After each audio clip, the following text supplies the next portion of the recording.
जय हिंद साथियों। Railway job academy classes में आपका स्वागत है। मेरा नाम सनी कुमार गुप्ता है। मैं इंडियन रेलवे में स्टेशन मास्टर के पद पर कार्यरत हूँ। जैसा कि आप लोगों को पहले से पता है कि 13 सितंबर को आरआरबी एनटीपीसी 2024 का वैकेंसी का नोटिफिकेशन आ गया। रेलवे ने एक ह्यूज वैकेंसी यहाँ पर दी है और ग्रेजुएट लेवल पर 8113 पोस्ट इसमें आए हुए हैं। मैं आप लोगों को इस वीडियो के माध्यम से ये बताने की कोशिश करूंगा कि रेलवे की इस वैकेंसी के लिए फॉर्म फिल करने से लेकर ज्वाइनिंग तक के पूरे प्रोग्राम में आप लोग क्या ऐसी गलती है जो न करें कि इस वैकेंसी से बाहर हो जाए। तो वो कौन कौन सी सिचुएशन बनेंगी, जैसे कि अगर आप फॉर्म फिल करने में गलती कर देंगे तो आपका फॉर्म रिजेक्ट हो सकता है। और फॉर्म को फिल करने के बाद अगर आपका हो गया, उसके बाद आप सीबीटी हुआ, आपके सीबीटी 1 2 और साइको या टाइपिंग टेस्ट या इस तरीके की कोई भी एग्जाम है, जो भी है लेवल्स हैं, इसमें कई लेवल्स हैं अलग अलग। मेडिकल स्टैंडर्ड है, डॉक्यूमेंट वेरिफिकेशन है। उन सिचुएशंस में अगर आपने कहाँ ऐसी मिस्टेक कर दी कि आप पूरे वैकेंसी से ही आपको बाहर किया जा सकता है। ऐसे बहुत सारे एग्जाम्पल्स हैं जिसमें लड़कों ने एक छोटी सी गलती की और उसके बाद उन्हें पूरे वैकेंसी से हाथ धोना पड़ गया। तो आप लोग ऐसी गलती ना करें, इसलिए मैं इस पूरे नोटिफिकेशन को डिकोड करने के लिए आपके सामने प्रस्तुत हूँ। आप लोग इस वीडियो को पूरा अंत तक देखिएगा। मैं ये गारंटी देता हूँ कि आप लोग पूरी तरीके से सेटिस्फाई हो जाएंगे कि इस वैकेंसी में किस किस चरण पे क्या, किस किस लेवल पे क्या क्या नीड है, क्या जरूरत है, किस तरीके से हमें डिसीजन लेना है, क्या कैसे करना है। तैयारी तो सभी करते हैं, लेकिन तैयारी करना यहाँ खाली काफी नहीं है। मतलब यहाँ पे केवल पेपर को क्वालिफाई कर लेना इनफ नहीं होगा। पेपर को क्वालिफाई करने के बाद भी और कई ऐसे स्टेप हैं इसमें, जहां पे अगर आपने गलती की तो आप इसमें जो है वैकेंसी से बाहर हो सकते हैं। तो आइए चलिए स्टार्ट करते हैं वीडियो को। और यहाँ पे मैं आपको बता दूं कि ये इसका नोटिस का जो नंबर है, उसका नंबर है CN नंबर 05/2024। तो ये ministry of railway central government की सर्विस है। और आप लोग जैसे पता है कि रेलवे और बैंकिंग एसएससी, ये तीनों लड़कों की आजकल बहुत डिमांड है, बहुत चॉइस है। वो रेलवे की सर्विस करना चाहते हैं और उसके लिए काफी बच्चे तैयारी भी कर रहे हैं। तो उनको कैसे क्या, कोई प्रॉपर गाइडेंस नहीं मिल पाता है। तो प्रॉपर गाइडेंस नहीं मिल पाने के कारण वो एग्जाम से को क्वालिफाई नहीं कर पाते, या क्वालिफाई किया तो किसी लेवल पर जो है आउट भी हो जाते हैं। तो इसीलिए ये वीडियो बनाया जा रहा है और इस वीडियो को आप पूरा देखिएगा अंत तक। चलिए, चैनल को अगर आपने सब्सक्राइब नहीं किया तो कर सकते हैं, आपकी इच्छा के ऊपर है। आपको अगर अच्छा लगे तो आप सब्सक्राइब कीजिए, क्योंकि हम इस इनिशिएटिव के थ्रू आगे आप लोगों को क्लासेस भी लेंगे। पहले नोटिफिकेशन यहाँ पर बता दिया जाएगा, फिर उसके बाद हम क्लासेस लेना स्टार्ट करेंगे। इसमें मैथ्स, आपको रीजनिंग विजय सर पढ़ाएंगे और जीके की क्लास मैं लूंगा। तो ये हमारा चैनल है रेलवे जॉब एकेडमी, जिसका पर्पज ये है कि लड़कों को ये एक राइट डायरेक्शन या मेंटरशिप देना, जिसके थ्रू वो सिलेक्शन को पा सके और अपने घर वालों को के लिए कुछ बेहतर कर सकें। चलिए आइए स्टार्ट करते हैं।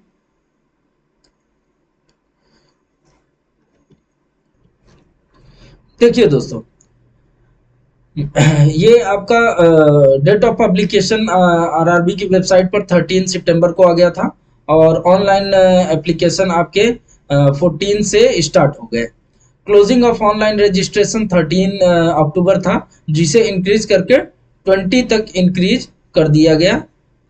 इट मीन्स 20 अक्टूबर तक आप जो है वैकेंसी को देख सकते हैं, फॉर्म फिल कर सकते हैं। वैकेंसी के लिए आप फॉर्म फिल कर सकते हैं।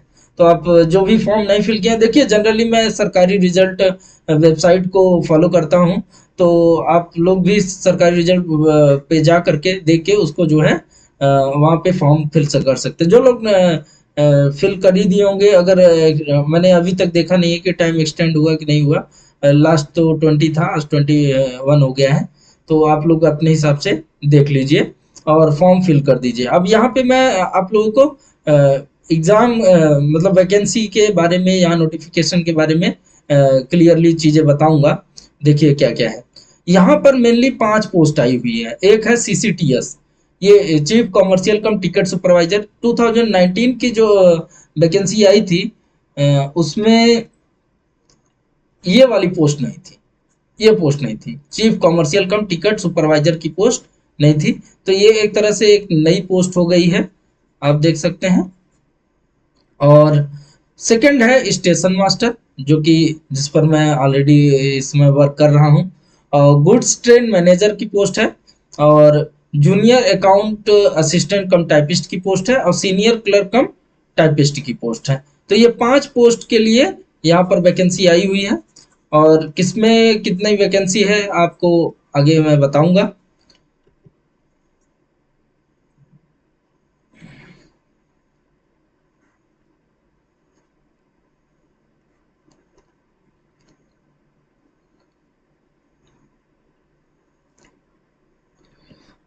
हाँ तो देखिए साथियों, SC ST OBC, non creamy layer, EWS PWBD और एक्स सर्विसमैन, इन सब के लिए एज रिलैक्सेशन भी होता है। जैसे SC ST के लिए 5 ईयर का, OBC के लिए 3 ईयर का, EWS के लिए 3 ईयर का, PWBD के लिए भी ऐसे ही होता है।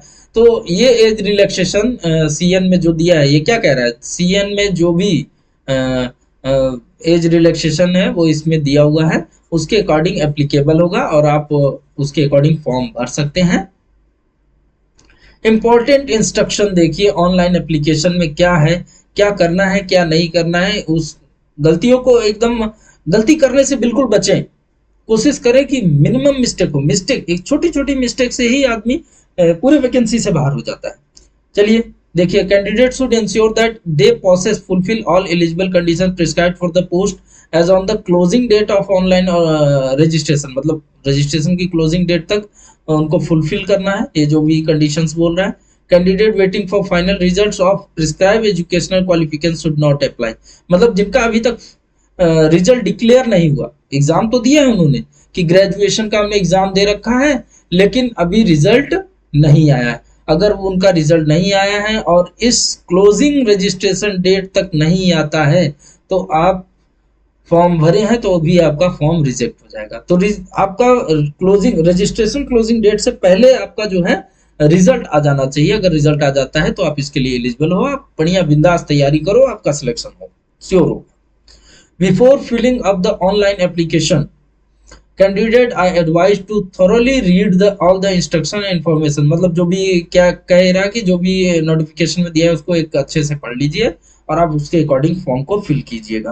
Candidate I advise to visit only official website of RRBs, मतलब आप भ्रामक जानकारियों से बचे, मतलब आपको कोई यहाँ से वहां से नॉलेज दे दे कि कोई चेंजेस हुआ है या किसी तरीके का अगर बता दे कोई, उस तरीके से चीजों से बचे। और आप आपको करना क्या है, आप केवल ऑफिशियल वेबसाइट पर ही रिलाई करिए। अब देखिए, ये नोटिफिकेशन में जो लाया हूँ ये ऑफिशियल वेबसाइट है, आपको भी मिल गया होगा, आपके पास भी होगा, लेकिन ये नोटिफिकेशन ये आप अच्छे से पढ़ के तभी काम करिए, तभी आपको सफलता अच्छे से मिलेगी। आप तैयारी करना बड़ी चीज नहीं है, तैयारी तो सभी लोग कर रहे हैं, लेकिन आप वैकेंसी को की डिमांड को अच्छे से समझ लेंगे तो ज्यादा बढ़िया रहेगा। देखिए दोस्तों, आप लोग फॉर्म फॉर्म फिलिंग के बारे में अब ज्यादा जानकारी मैं नहीं दूंगा, और मैं आगे बढ़ता हूँ।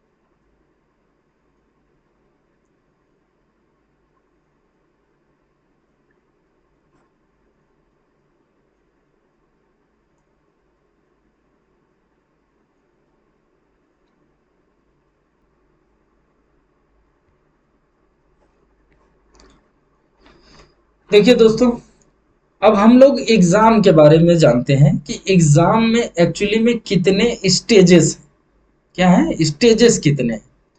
तो स्टेजेस ऑफ एग्जाम वो डिपेंड करता है पोस्ट वाइज डिपेंड करेगा कि कितने स्टेज होंगे किस में, उसके अकॉर्डिंग होता है। There shall be two stage computer based test. देखिए दो तो कॉमन हो गए, ये आपका सीबीटी 1 एंड 2, सीबीटी 2,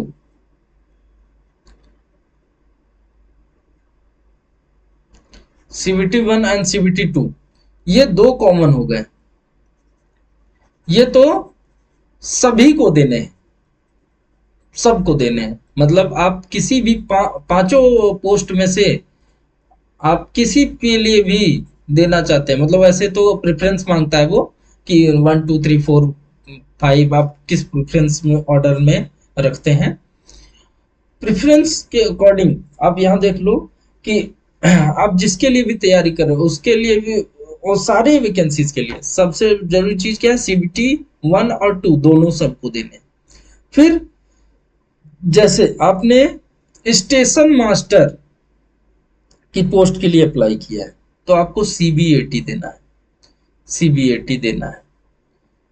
सीबीएटी मतलब होता है कंप्यूटर बेस्ड एप्टीट्यूड टेस्ट। ये टेस्ट क्या होता है इसके बारे में जानकारी आपको दी जाएगी, इसका भी हम क्लास लेंगे। पहले हम सीबीटी की तैयारी करवा देंगे, सीबीटी के आपकी तैयारी अच्छे से करवा देंगे। उसके बाद हम सीबीएटी पर भी आएंगे। दूसरा होता है टाइपिंग स्किल टेस्ट। देखिए टाइपिंग स्किल टेस्ट के लिए दो ही पोस्ट, एक तो जेएटी हो जाएगा, junior account assistant and typist, और दूसरा है सीनियर क्लर्क कम टाइपिस्ट। ये दोनों पोस्ट पे आपको टाइपिंग टेस्ट लिया जाएगा, टाइपिंग टेस्ट लिया जाएगा। टाइपिंग टेस्ट कहाँ होगा, जब आप दोनों सीबीटी क्वालिफाई कर लेंगे, आपको टाइपिंग के लिए जब सेलेक्ट किया जाएगा उसके लिए लेटर निकाला जाएगा और आपको कॉल लेटर दे करके टाइपिंग के लिए बुलाया जाएगा। टाइपिंग सेंटर आपका कहीं पे भी, ऑल इंडिया कहीं पे भी हो सकता है, और वहां पे आपको टाइपिंग देना होगा। उसी तरीके से सीबीटी का भी है, सीबीटी भी आपको ऑल इंडिया कहीं भी सेंटर दे सकता है। रेलवे तो कहीं भी कोई भी चॉइस देता नहीं है, तो आपको सेंटर कहीं भी दे सकता है। दूसरा चीज अब यहाँ आप देखिए, computer based aptitude test for station master and typing skill test for senior clerk cum typist junior account assistant cum typist. जो मैंने अभी बात कही वही चीज देखो, वही लिखा है। स्टेशन मास्टर के लिए सीबीएटी देना है, और टाइपिंग स्किल टेस्ट सिर्फ दो पोस्ट, एक तो जेएटी और एक सीनियर क्लर्क कम टाइपिस्ट, इसके लिए। For goods train manager senior commercial cum ticket supervisor, और there shall be two stage CBTs followed by document verification and medical examination. मतलब इसमें सीबीटी सीबीएटी या टाइपिंग जैसी कोई चीज नहीं होगी। आई होप कि आप लोगों को क्लियर हो गया होगा यहाँ से पूरा कि ये कहना क्या चाहता है और आपसे क्या क्या जो है डिमांड। ये आपने और भी यूट्यूब के वेबसाइट पे आपने सर्च कर ही लिया होगा, ऑलमोस्ट आप लोगों को इतना तो जानकारी रखते ही होंगे। लेकिन मैं फिर भी पूरा नोटिफिकेशन को डिकोड कर रहा हूँ, तो मैं पूरा का पूरा जानकारी आप लोगों को प्रोवाइड करवाऊंगा। चलिए आगे देखते हैं।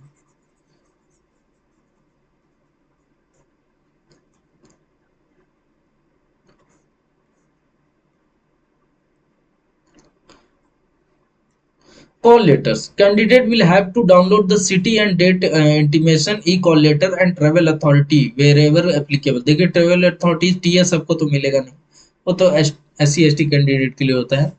और आप कॉल लेटर को जो है ऑफिशियल वेबसाइट से डाउनलोड कर सकते हैं आरआरबी के।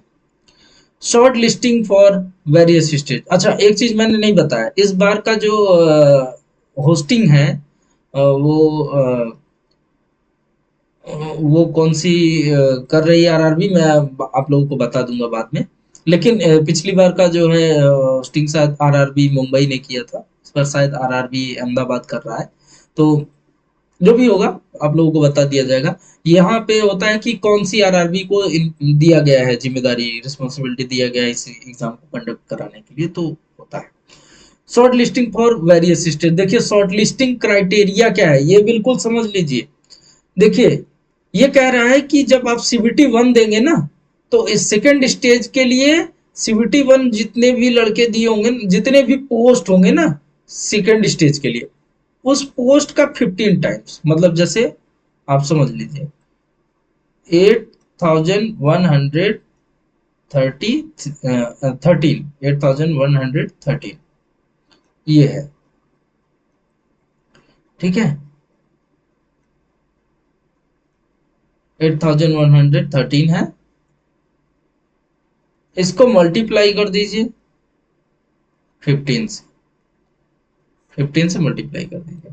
अब जितना आएगा, जितने कैंडिडेट, उतने कैंडिडेट को सेकेंड स्टेज के लिए बुलाया जाएगा। मतलब टोटल वैकेंसी का 15 टाइम्स कर लीजिए, और जितना आ जाएगा उतने जो है आपका बुलाया जाएगा, उतने ही कैंडिडेट को बुलाया जाएगा इसके लिए, सेकेंड स्टेज के लिए। अब देखिए सेकेंड स्टेज मतलब सीबीटी टू का आपने एग्जाम दे दिया, तो सीबीटी टू का एग्जाम देने के बाद जो स्किल टेस्ट या कंप्यूटर बेस्ड एप्टीट्यूड टेस्ट होगा, वो कितने टाइम्स लोगों को बुलाया जाएगा। तो सीबीएटी या टाइपिंग स्किल टेस्ट को क्या कह क्या कह रहा है, जितने पोस्ट होंगे उस पोस्ट का 8 times, we to the extent of 8 times the vacancies में इंक्रीज और डिक्रीज। क्या कह रहा है, देखो मैं वही चीज कह रहा था ना कि वैकेंसीज इंक्रीज या डिक्रीज होगी। तो देखो भाई मैं सर्विस कर रहा हूँ, तो मुझे पता है कि यहाँ स्टाफ की रिक्वायरमेंट है या नहीं, तो इंक्रीज होगी कि डिक्रीज होगी। वैसे आरआरबी का नोटिफिकेशन कह रहा है कि दोनों हो सकता है, लेकिन मैं ये कह रहा हूँ कि इंक्रीज ही होगी, डिक्रीज नहीं होगी। डिक्रीज होने का तो सवाल ही नहीं उठता, इंक्रीज ही होगी। वो कहने को तो इन्होंने कहा है कि डिक्रीज भी हो सकती है, लेकिन जनरली इंक्रीज ही होगी, ठीक है। अब यहाँ देखो ये कह रहा है कि इन vacancies based on the merit of the candidate in second stage CBT. मतलब ये क्या कह रहा है कि सीबीटी जो टू होगा, मतलब जो सीबीटी टू होगा उसके बेसिस पर लिया जाएगा, मतलब सीबीटी वन से नहीं लिया जाएगा। सीबीटी वन तो सीबीटी टू में एंटर करने के लिए बनाया गया है। तो सीबीटी टू क्या है, सीबीटी टू ही आपको एप्टीट्यूड टेस्ट के लिए एप्लीकेबल बनाएगी। और सीबीटी टू, और आप ये देखिए सीबीटी टू, इसका आप ले लीजिए 70%, 70%। और सीबीएटी या स्किल टेस्ट का आप ले लीजिए कितना टाइम्स, 30, कितना परसेंट, 30%। 30% सीबीएटी या स्किल टेस्ट का टोटल हो गया 100%।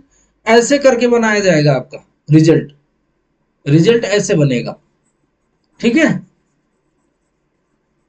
आई होप आप लोग समझ गए होंगे। अब यहाँ देखिए एक चीज है, कैटेगरी का जो बेनिफिट मिलता है वो तो मिलेगा ही, जिनको जो भी कैटेगरी होगी उसके according. When a candidate is qualified in first stage CBT and shortlisted for second stage CBT, when shortlisted for subsequent stage, second stage है subsequent stages as OBC, SC, ST, WSP, WBD, he she will continue to be considered as OBC, SC, ST, WSP, WBD respectively in all subsequent stages।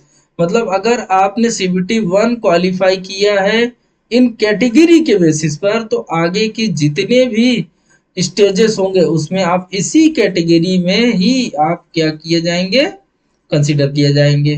मतलब आप जिस category के basis पे आपने qualify किया है वही कैटेगरी। अब देखिए निगेटिव मार्किंग तो होती है भैया, ये तो सबको पता है।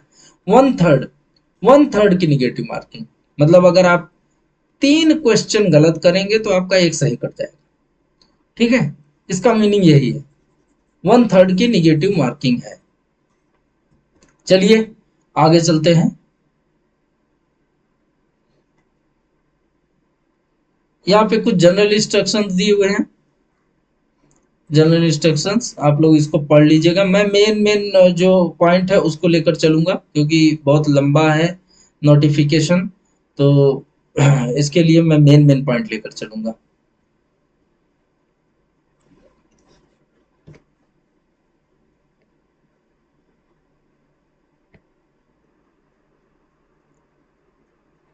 चलिए, अब देखिए हम लोग कहाँ आ गए।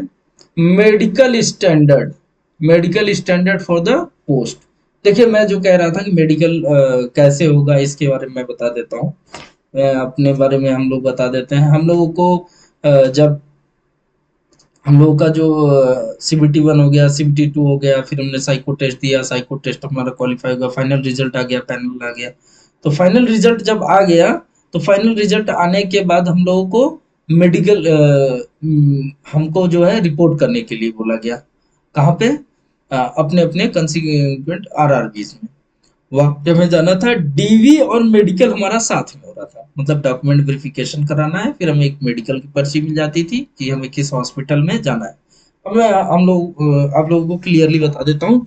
जो भी डॉक्यूमेंट है, डॉक्यूमेंट आप क्लियरली आपके सही होने चाहिए, सब नाम वगैरह अच्छे से सब कुछ सही होने चाहिए। डॉक्यूमेंट के का जब पूरा चेक हो जाता है, वहाँ डॉक्यूमेंट वेरिफिकेशन पूरा एक दिन लग जाता है ऑलमोस्ट। तो डॉक्यूमेंट वेरिफिकेशन करने के बाद जो है आप लोगों को एक स्लिप दी जाती है। उस स्लिप में उस हॉस्पिटल का नाम और एड्रेस रहता है जहां पर आपका मेडिकल टेस्ट होगा। जैसे मुझे मिला था Sabarmati hospital, divisional railway hospital है साबरमती, अहमदाबाद में है। वहाँ पे हमारा मेडिकल स्टैंडर्ड था, मेडिकल एग्जामिनेशन था। ओके। अब देखिए मेडिकल एग्जामिनेशन के लिए हमें हमें हम रिपोर्ट किए। सुबह 9 बजे हमें रिपोर्ट करने के लिए बोला गया। हम लोग सुबह पहुंच गए, और सुबह 9 बजे रिपोर्ट करने की तो हमारे जो सेक्रेटरी साहब थे RRB के, वो सेक्रेटरी साहब पहुंचे और हमारा डॉक्यूमेंट जो है सबमिट करके हमारा एंट्री करवा दिए। हमारा प्रोसीजर स्टार्ट हो गया 1 बाय 1। तो मेडिकल में मेन मेन चीजें जो आप देखिए क्या हमसे मांगा गया। हम पहले तो जैसे शुगर टेस्ट किया गया, यूरिन टेस्ट किया गया, शुगर लेवल वगैरह टेस्ट भी कहीं किया जा रहा था, मेनली यूरिन टेस्ट या कहीं कहीं ब्लड टेस्ट। ब्लड टेस्ट हम लोग का नहीं हुआ था, ब्लड टेस्ट भी कर रहे थे, तो हम लोगों का नहीं हुआ था। उसके बाद जो है एक्सरे हम लोग कराया गया था, बॉडी का एक्सरे कराया गया था। बॉडी का एक्सरे मेनली ये आपका मिडिल वाला पोर्शन का एक्सरे लिया गया था, ये चेस्ट वाले पोर्शन का एक्सरे लिया गया था। फिर उसके बाद हम लोगों को जो है आई विजन का टेस्ट होना था। तो अब यहाँ पे आई विजन का टेस्ट होना था, विजुअल एक्टिविटी जिसे कह रहे हैं आप। वही टेस्ट यहाँ पर आपको A2 B2 A3 C2 जो भी कहा गया है, वो आई मतलब विजुअल आई के लिए बोला गया है। आई के लिए ये कोड वर्ड यूज हो रहा है। तो यहाँ A2 स्टैंडर्ड जो यहाँ बोला गया है ना, वो एक्चुअली में किसके लिए बोला गया है? विजुअल एक्टिविटी, मतलब आई के लिए बोला गया है। यहाँ पे देखिए, तो मैं आपको बता दूं, आई टेस्ट बहुत जरूरी है। अगर अगर आपकी आई में फॉल्ट है तो आप ट्राई करिए कि वो ठीक हो जाए। लेकिन अगर ऑपरेशन वगैरह करवाए हैं या आई का ऑपरेशन हो चुका है, तो आपको डिस्क्वालीफाई कर देंगे, श्योर डिस्क्वालीफाई कर देंगे। वो ऑपरेशन को वो कंसीडर ही नहीं करते हैं। किसके लिए? स्टेशन मास्टर के लिए। लेवल 6 की सर्विस है, और A2 में मेडिकल स्टैंडर्ड यूज करना है। अब यहाँ देखिए जनरल फिजिकल फिटनेस में तो सीधी सी बात, physically fit in all respect, physically fit होने चाहिए आप।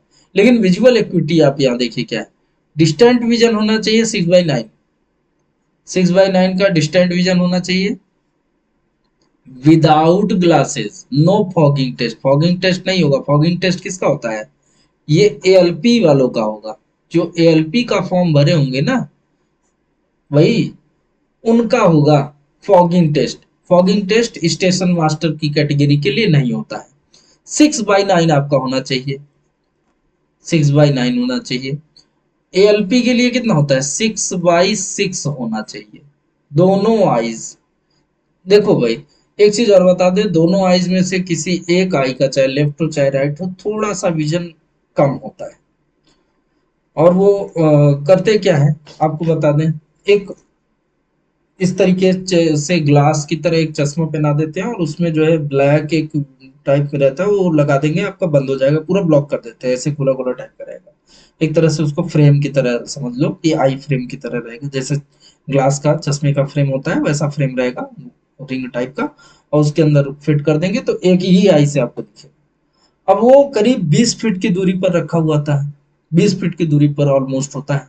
और 20 फीट की दूरी पर आपको, लगभग 20 फीट की दूरी होता है, 6 मीटर कहते हैं ना उसको, लगभग 20 मीटर की दूरी पर होता है।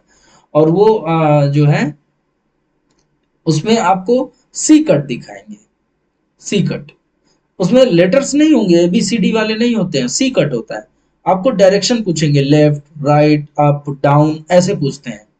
तो सी कट, आपको जो कट आपको बोलना भी नहीं है, लेफ्ट राइट ऐसे आपको इशारे करने हैं और उसको बताने हैं। इस तरीके से आपका 6/9 है या नहीं है वो टेस्ट किया जाएगा। अच्छा, ये टेस्ट आप अपना नजदीकी गवर्नमेंट हॉस्पिटल में भी करवा सकते हैं। तो कोई गवर्नमेंट हॉस्पिटल हो वहां से आप ये टेस्ट करवा के आप चेक कर सकते हैं कि आपका आई परफेक्ट है या नहीं। Near vision 0.6, without glasses, glass नहीं होना चाहिए, must pass test for colour vision. Colour vision, देखिए कलर विजन अगर किसी को है तो क्लियरली कहेंगे कलर विजन, अगर एक्सेप्टेबल कह रहा है, कलर विजन टेस्ट ले रहे हैं, कलर विजन है, तो आपको डिबार कर देंगे, बाहर कर देंगे। आप उस पोस्ट के लिए एप्लीकेबल तो नहीं रह जाएंगे।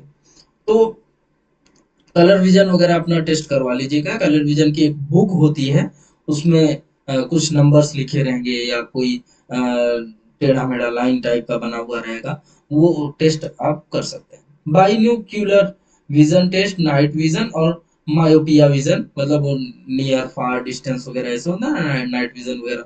अच्छा, एक लेंस वगैरह वो लगा करके वो मशीन में चेक कर लेते हैं, 2 बार चेक करते हैं वो सारा टेस्ट भी हो जाएगा। और आपने कहीं जो है लेंस लगा रखा है या फिर आपका कोई आई का ऑपरेशन हो रखा है, वो सब टेस्ट वो लोग कर लेते हैं। अगर ऐसा कुछ सिचुएशन है तो आपको मेडिकली अनफिट कर दिया जाएगा और आप इस पूरी वैकेंसी से बाहर हो जाएंगे। वही चीज मैं कह रहा था आप लोगों से कि यहाँ पर ये जरूर ध्यान देने वाली चीजें हैं कि क्या ऐसा न करें कि आप जो है पूरी वैकेंसी से ही आउट हो जाए। A3 मेडिकल स्टैंडर्ड में उसी तरीके से आप देख लीजिए, डिस्टेंट विजन 6/9 6/9 है, विथ और विदाउट ग्लासेस दोनों है। पावर ऑफ लेंस यहाँ पर 2 डायोप्टर तक, नॉट एक्सीड 2 डायोप्टर तक एक्सेप्टेबल है। बाकी ये थोड़ा नॉर्मल रहता है A3। B2 स्टैंडर्ड भी काफी ठीक ही है, 6/9 6/12 भी इसमें चलता है, ग्लासेस भी चलता है 4 डायोप्टर तक, तो कमर्शियल की पोस्ट के लिए दिक्कत नहीं है। C2 physically fit in all respect 6/12 होता है, 6/12। अगर एक विजन भी ठीक है तो चल जाएगा, नील विथ और विदाउट ग्लासेस। बाकी सब सेम ही है almost. Close work is required यहाँ पर। ये एक्चुअली में एक तरह से देखा जाए तो ये कॉमर्शियल काम है और जो है क्लरिकल काम होता है, इसलिए जो है इसमें ज्यादा फिजिकल आई पर फोकस नहीं किया जाता। नॉर्मल आई विजन भी है यहाँ पे, जो नॉर्मली चलता है वो लोगों का रहता है, उतने से भी काम चल जाता है। मेन है स्टेशन मास्टर कैटेगरी के लिए, स्टेशन मास्टर की पोस्ट के लिए आप ये देख लीजिए A2 फिट, A2 में आपका जो है एक बार टेस्ट आप जरूर करवा ले तो ज्यादा बढ़िया रहेगा। दूसरी चीज आप लोगों को बता दें कि जैसे किसी को हाइड्रोसील, बॉयज के लिए हाइड्रोसील तो नहीं है, हार्निया, हार्निया की प्रॉब्लम तो नहीं है, ये भी अपना टेस्ट करवा लें। और ये भी देख लें कि आप सब ठीक है या नहीं है। एक बार आप फिजिकली फिटनेस आप टेस्ट जरूर करवा लें, जिससे आप मेडिकली अनफिट होने से, मतलब बाद में आउट हो जाएंगे, तो उससे बेहतर है कि पहले से जानकारी हो तो हम ज्यादा स्ट्रॉन्ग रहे। इसलिए आप तैयारी कर, ये कोशिश करिए कि कर लें।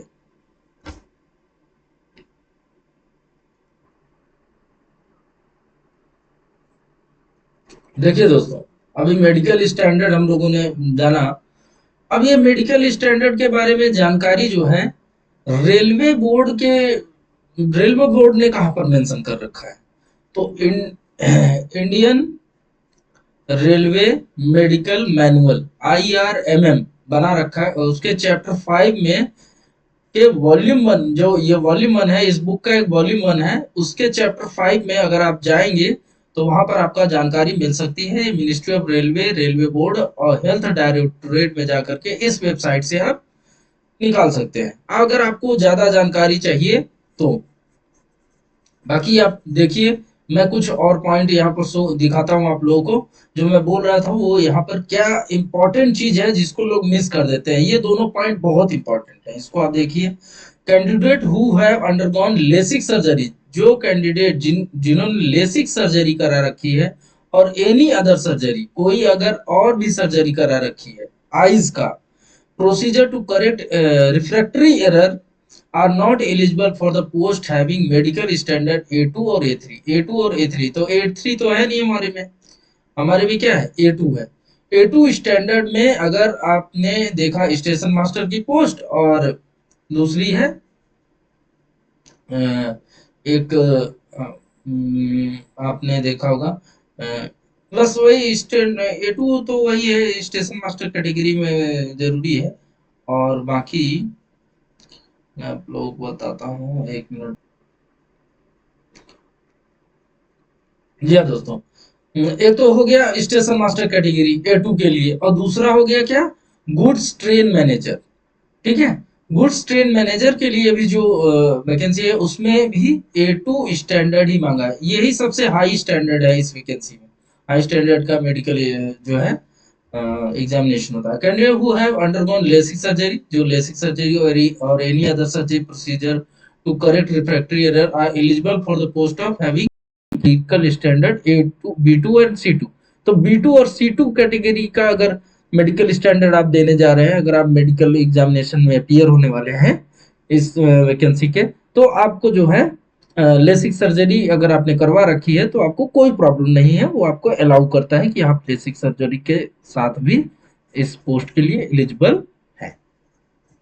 दो ही पोस्ट के लिए मेनली आपको ध्यान देना है, लेसिक सर्जरी अलाउ नहीं है। एक हो गया स्टेशन मास्टर और दूसरा है गुड्स ट्रेन मैनेजर, GTM।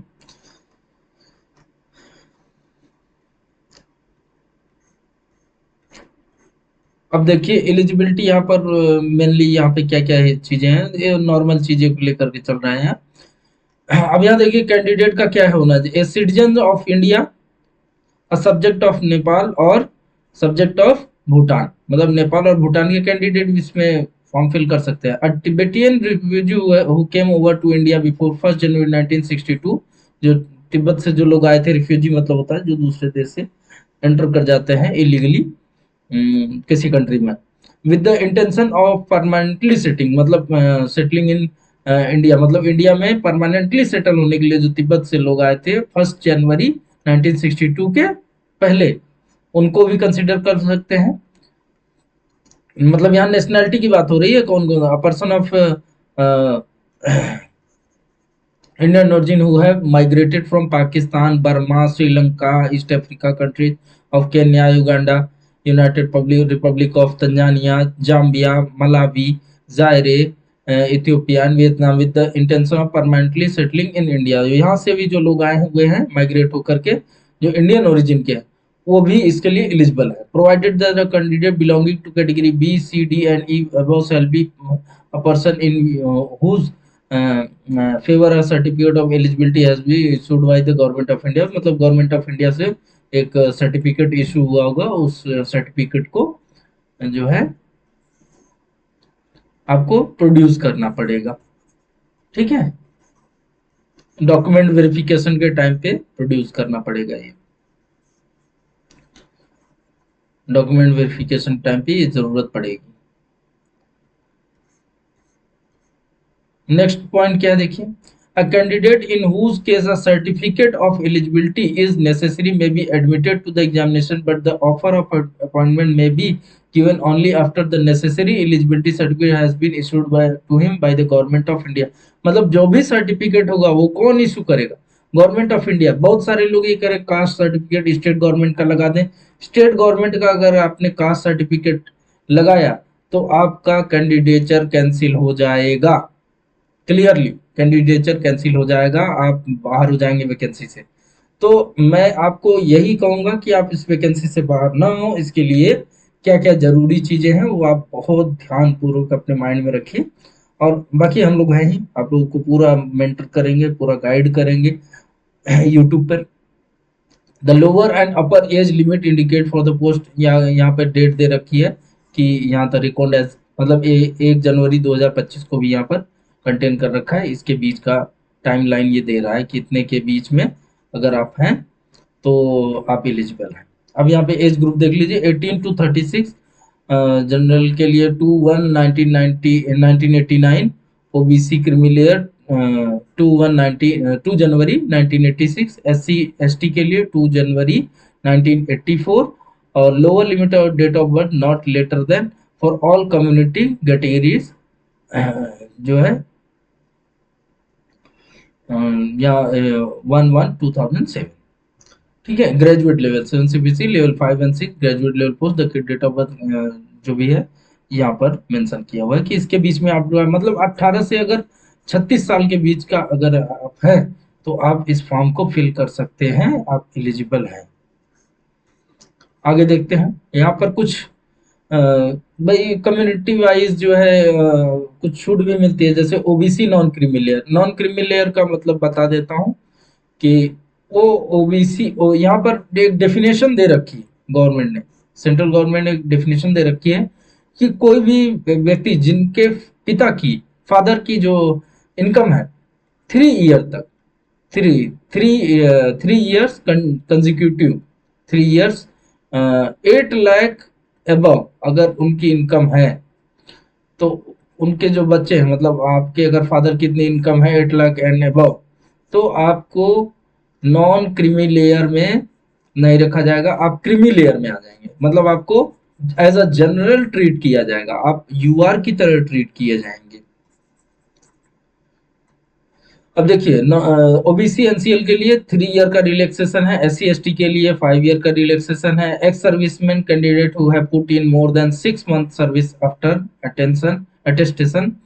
देखिए यूआर और ईडब्ल्यूएस के लिए 3 ईयर का, ओबीसी एनसीएल के लिए 6 ईयर का, SC/ST के लिए 8 ईयर का यहाँ पर एज रिलैक्सेशन दिया हुआ है। चलिए आगे देखते हैं। पीडब्ल्यू मतलब जो फिजिकली हैंडीकैप्ड होते हैं, पीडब्ल्यूबीडी उनको बोलते हैं। यूआर और ईडब्ल्यूएस के लिए 10 ईयर का, पीडब्ल्यू बीडी ओबीसी के लिए 13 ईयर का, और SC/ST के लिए 15 ईयर्स का जो है एज रिलैक्सेशन दिया हुआ है। अब ये जो एज रिलैक्सेशन दिया हुआ है इसको आप ध्यान से समझिए। एज रिलैक्सेशन जो ये दिया हुआ है इसके लिए आपको सर्टिफिकेट प्रोड्यूस करना पड़ेगा। जितने भी एज रिलैक्सेशन जो भी चाहते हैं उसके लिए आपको सर्टिफिकेट उस कैटेगरी का प्रोड्यूस करना पड़ेगा। Candidate who are serving group C post, देखिए, and erstwhile group D railway staff with minimum 3 year service as well as substitutes with minimum 3 year service in continuous or in broken spells in railway, उनको देखिए ये 40 years की as तक eligible है, ये 43 year की as तक eligible है। मतलब जनरल में है या ईडब्ल्यूएस में है तो 40 ईयर, ओबीसी में है तो NCL non criminal 43 years age, और SC/ST के लिए 45 ईयर एज जो है यहाँ पर परमिसिबल है कि आप फॉर्म को फिल कर सकते हैं और इस वैकेंसी में भाग ले सकते हैं। चलिए नेक्स्ट स्लाइड पे चलते हैं। यहाँ पे देखिए इसको हम लोग एज वाले फैक्टर को देखने के बाद हम लोग आ जाएंगे बहुत जल्दी ही नेक्स्ट स्लाइड पे सिलेबस वगैरह आ जाएगा, तो हम लोग उसको भी एक बार बढ़िया से गो थ्रू हो लेंगे। Candidate who are working in quasi administrative offices, quasi administrative offices वो ऑफिसर्स होते हैं जो सेमी गवर्नमेंट टाइप के होते हैं of the Indian railway organization such as railway canteen.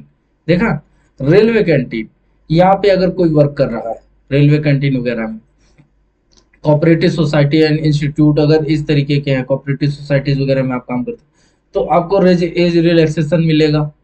इसके अकॉर्डिंग आप देख लीजिए 5 ईयर का मिलेगा up to the length of service rendered, और 5 year whichever is less जो भी होगा, और फिर up to the length of the service rendered, और मतलब कि अगर आप 5 साल या 5 साल से कम जो भी आप कम जो भी कम होगा, 5 साल होगा या जो भी आपकी सर्विस होगी, जो भी कम होगा वो उतने समय के लिए आपको एज रिलैक्सेशन दे दिया जाएगा। अब देखिए वुमेन कैंडिडेट के लिए क्या है, हु आर विडोड, डाइवोर्स्ड और जुडिशियली सेपरेटेड फ्रॉम हस्बैंड, जो विडो है, विधवा